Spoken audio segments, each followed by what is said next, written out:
और तब जागरण का कार्य हो। तो ये सवाल जवाब की बात नहीं है, ये पाने की बात है। आप मंदिर में आए, आपने सब कुछ किया, इतना सुंदर बनाया मंदिर, सब कुछ है, लेकिन आपने प्राप्त किया क्या? स्थित प्रज्ञता नहीं प्राप्त। इस चीज को समझ लेना चाहिए। तो इसमें मंदिर का दोष नहीं है, आपका दोष है कि आपने उस चीज को अभी तक प्राप्त करने की चेष्टा नहीं की, उसको किसी ने दिया ही नहीं या हुआ ही नहीं, वो बातचीत ही नहीं। और उसके बाद आप देखिए क्या हाल आपका हाल हो जाता है।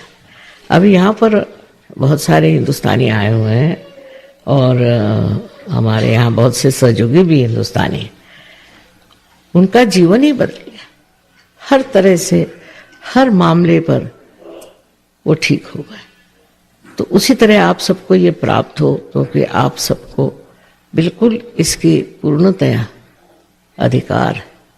हर एक आदमी को ये अधिकार है कि इस चीज को प्राप्त करे। ये कोई एक के लिए नहीं, सारे संसार के लिए परमात्मा ने कुंडलिनी बनाई हुई है और सबको अधिकार है कि इस कुंडलिनी का जागरण प्राप्त करें। अब जब इन चक्रों में से देखिए, आप यहाँ पर बनाए हुए हैं, इसमें से जब 6 चक्रों में से जब कुंडलिनी गुजरती है तो इन सारे चक्रों को वो प्लावित करती है और जिसको अंग्रेजी में नरिश कहते हैं, और उसके बाद में उन सबको संगठित कर देती, एक अवयव, एक सूत्र पे बांध देती। अपने अंदर के जो कुछ भी आपस के झगड़े हैं सब खत्म हो जाते, फिर बाहर के भी झगड़े खत्म हो जाते। जैसे आपको अच्छा लगेगा सुन करके कि ये जो बीच में हरे रंग के चक्र है, इसको हम नाभि चक्र कहते हैं। नाभि चक्र में किसका वास है? लक्ष्मी नारायण का। लक्ष्मी नारायण का वास है। लक्ष्मी नारायण अगर जागृत हो जाए तो लक्ष्मी का वास हो जाता है। लक्ष्मी का वास और पैसे के वास में एक बड़ा फर्क है।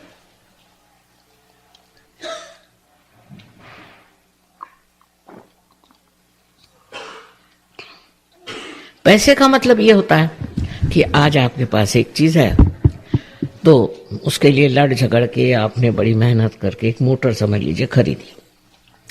मोटर घर में आई लेकिन संतोष नहीं आया, समाधान नहीं आया। अब आप कहते घर बनाओ, फिर आपने मेहनत करके घर बनाया, उससे भी समाधान नहीं है। और सारा आज का जो अर्थशास्त्र है, इकोनॉमिक्स है, वो सारा इसी एक प्रिंसिपल पे है कि मनुष्य कभी किसी भी चीज से समाधान ही नहीं होता, उसको भगाते रहो। आज ये खरीद तो कल वो खरीद, तो कल वो खरीद, तो भी जो खरीदता है, इतनी मेहनत करता है, इतना पैसा लगाता, उसका समाधान नहीं प्राप्त होता। ये क्या बात है?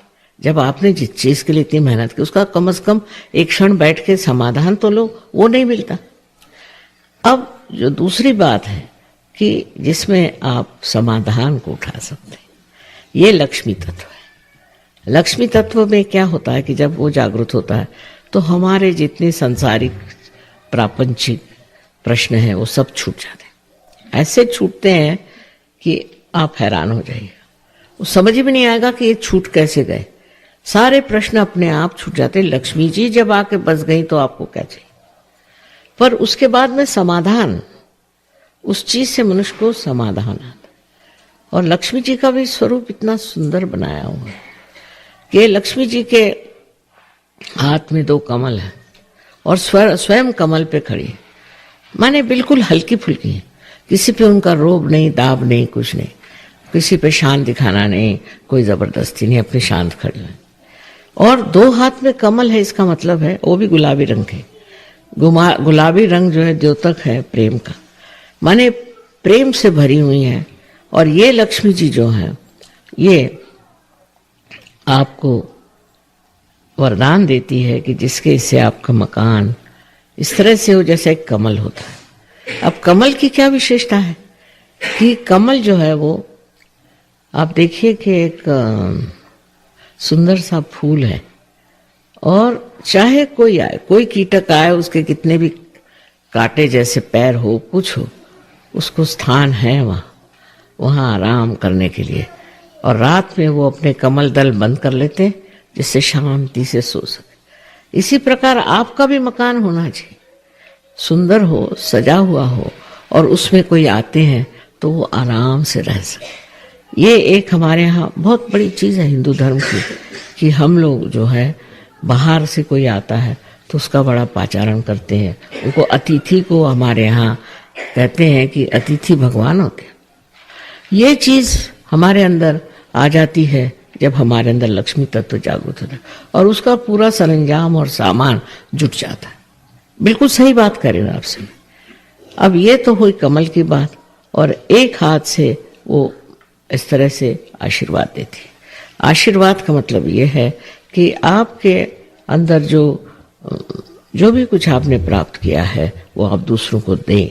इतना ही नहीं, पर आपके आश्रित हैं उनको आप संभालिए, उनको आप आशीर्वाद दें। जो आपके आश्रित हैं, आपके नौकर हैं, चाकर हैं, रिश्तेदार हैं, सबको आप आशीर्वादित करें। और चौथा हाथ जो है वो इस तरह से है, माने आप दानी होना चाहिए, आपको दान करना ही चाहिए। अब सत्पात्र होना चाहिए, देख के करिए दान, ये कबूल बात है, लेकिन दान भी देना चाहिए। ये नहीं कि सारा पैसा आप अपने लिए खर्च करते, तो लक्ष्मी जी की कृपा नहीं है। पर ये अपने आप हो जाता है, ये कुछ कहना नहीं पड़ता, अपने आप घटित हो जाता है, क्योंकि आपके अंदर लक्ष्मी बहने लग जाती है और आपका मन इसी से तृप्त होता है कि आप दूसरों को देख रहे। अब चित्त अपने से हट के दूसरों पर चला जाता है और इतना आनंददायी होता है चित्त, इतना सुखदायी होता है कि आश्चर्य होता है। आप आनंद में विभोर रहते हैं।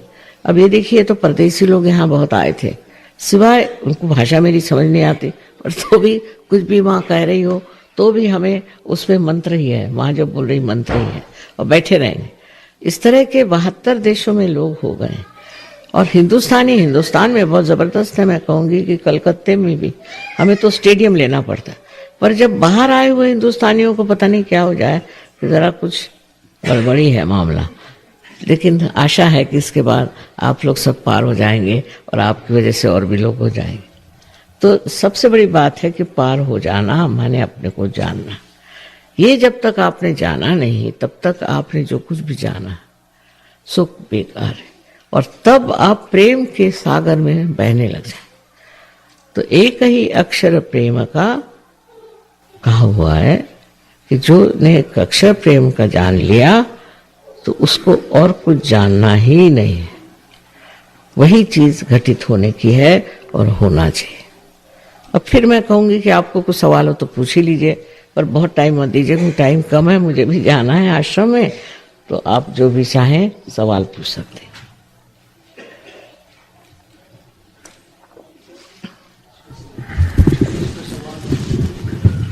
किसी भाई बहन को कोई विशिष्ट सवाल पूछना है तो पूछ सकते हैं, कृपा। कोई ऐसे एर गैर सवाल नहीं पूछना, विषय के साथ संलग्न आप पूछ सकते हैं, कृपा करके। खड़े होकर पूछना, अवश्य खड़े हो जाना। या चिट्ठी लिखिए अंग्रेजी या हिंदी में। अच्छा, नहीं तो अंग्रेजी में यहाँ लोग भूल गए होंगे, हिंदी तो कोई हर्ज नहीं।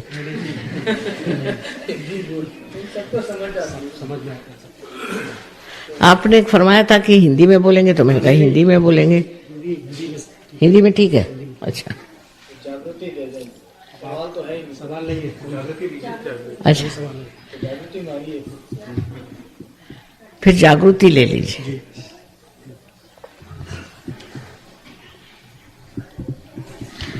आप कृष्ण की भक्ति करते हैं।